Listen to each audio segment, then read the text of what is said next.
Why, I scarcely touched you. Well, except you have some disease, you cannot be hurt. Stand, I say! The pain, help me to my feet before the Countess comes. She shall not see me thus. Help me, I say. Too well I know your tricks. Why did you do it? Tell me, or I will fill the ear of Master Pagaent with such tales as will see you a beggar again. The Countess... Oh, think not to steal again into her gratitude. She has repaid the trifling service which you did her many times. And this last trick will see you banished, if she still keeps some kindly thought. And if not... What? I know not your meaning. This is some tale of jealousy. Your evil tongue would like a serpent twist and cast forth foul venom, just to smear my good report. Enough! I saw you! Last night I followed after you when you did leave your bed and saw you creep into the dusty courtyard where Pagaent had the weary horses tethered. Then, shadow-like, to where with restless hooves the beasts moved as if in expectation, you drew them to follow after you, as if by sorcery.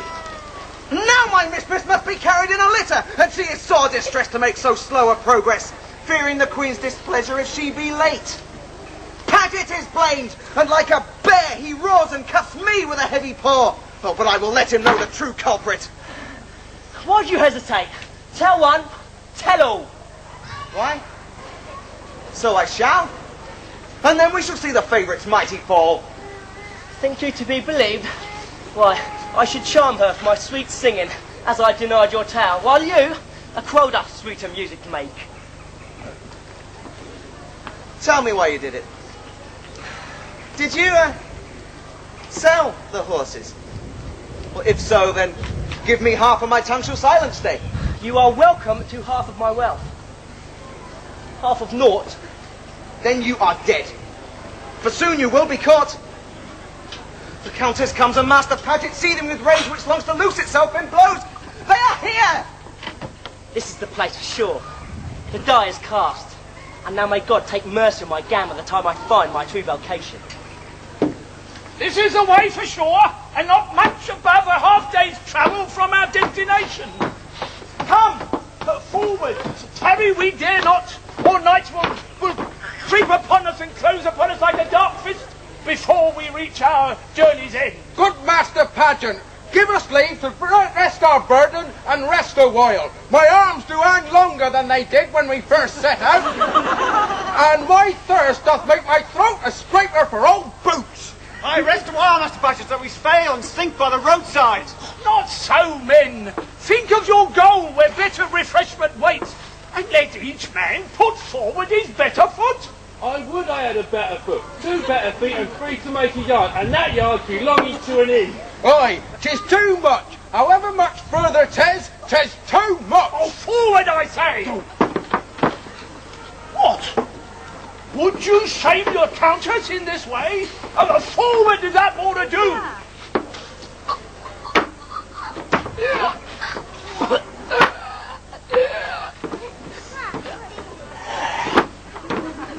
What ails the boy? Gerald, I say! Aye, he is struck down. What hand has killed him? An assassin's blade? An arrow? Whoa, we are surrounded! Yes, nonsense! He must be ill. The colic, mayhap. Oh, stay away! It's the plague! That would be fearsome for your lives! 'Tis the pox, the smallpox! March! What Turn him nonsense! over! Let us see his face! Nay, oh, none of it! What nonsense do you speak? The boy was well enough this morn. 'Tis likely he has a fever. Stand away and let me see. I see no sign of smallpox or any other ailment. What hand has struck him down? What jealous hand? I touched him not. You cannot blame me. 'Tis true, we fought but a few minutes ago, but now I do remember he spoke of pain. Aye, pain in the gut. 'Twas none of my doing, I swear 'tis poison's work. Poison! Master Pagaent, unlace his doublet. Robert, you bring my box from the litter. Carry it carefully and hurry.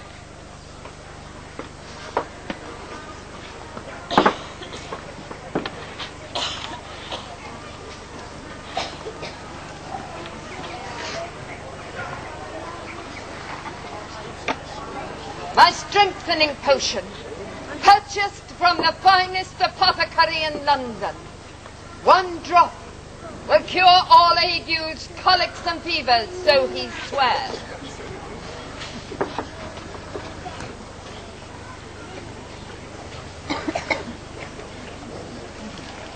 He stirs. He is alive.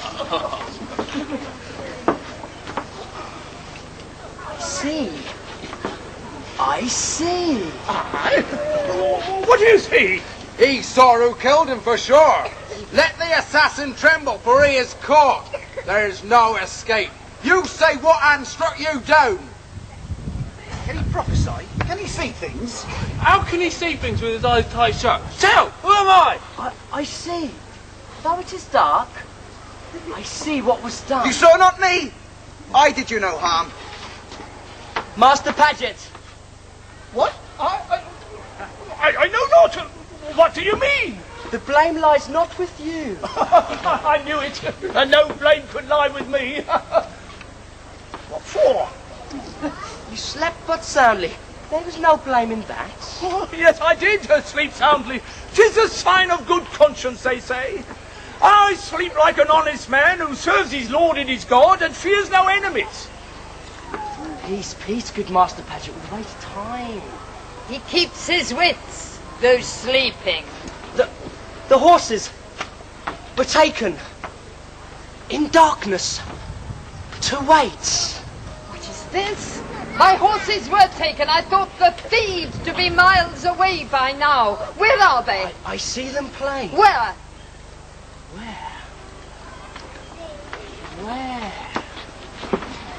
Aha! Tell it quick. I'm sorry, my lady. It made me. They are not far from here, tethered in a copse, but half a mile away. In that direction. 'Tis prophecy.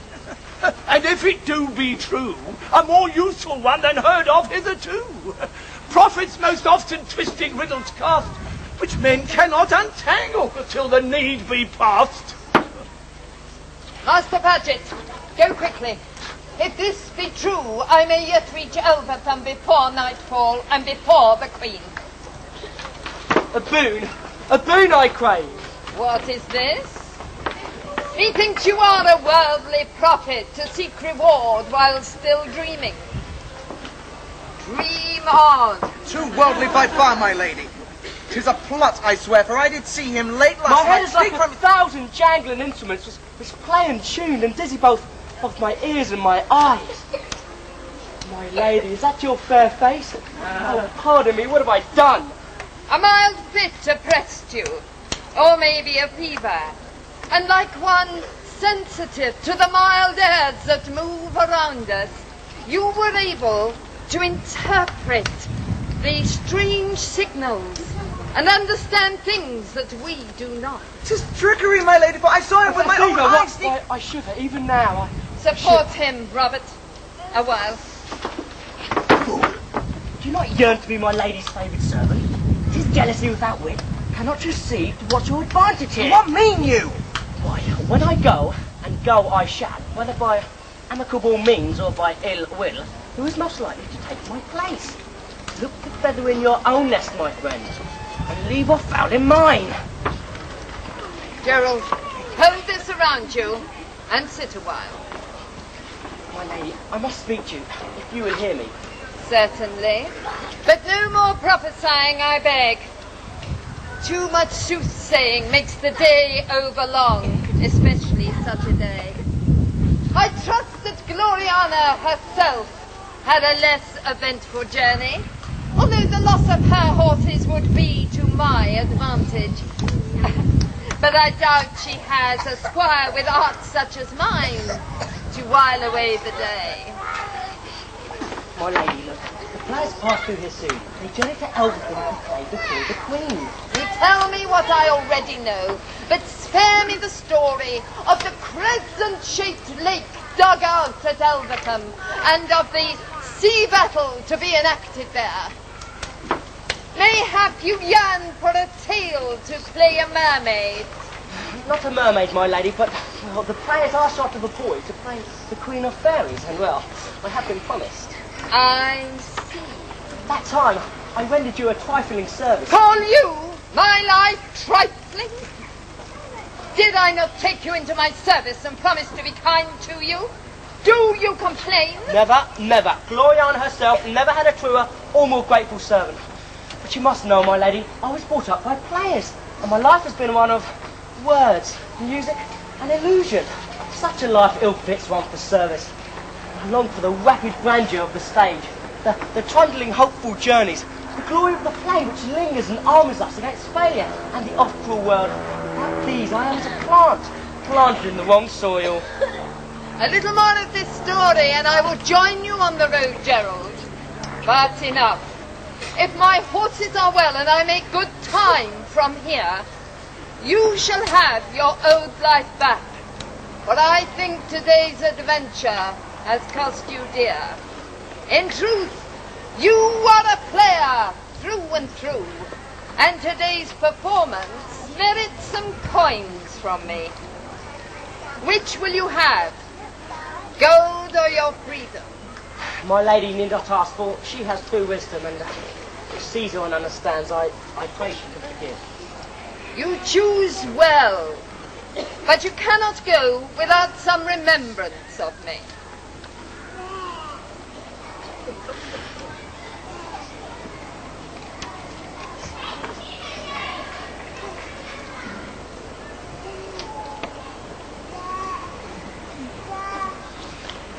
Take this. It will keep you safe from harm if you do but believe.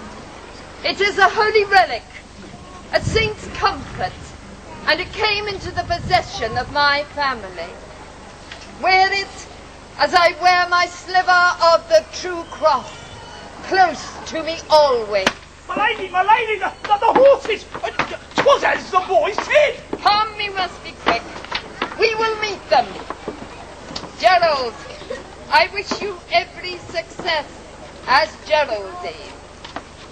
We go.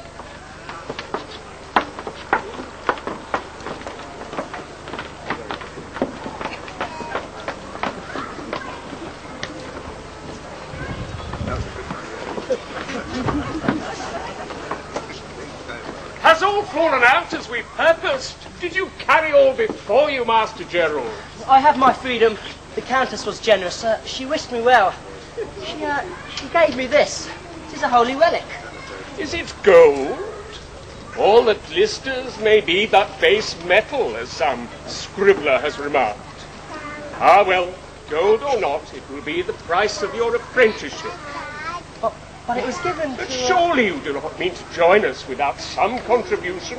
What, with the price of a new fluffy merkin being what it is? Well, I thought that... You thought to be paid, no doubt. I am being generous, if you did but know it. But you will see this frippery thing every time I play king. For it will be installed as the central jewel in my crown. A fitting place to see it shine, until again it shall be mine. Come, Gerald, your future awaits you. Your audience awaits you. Queen Bess awaits you.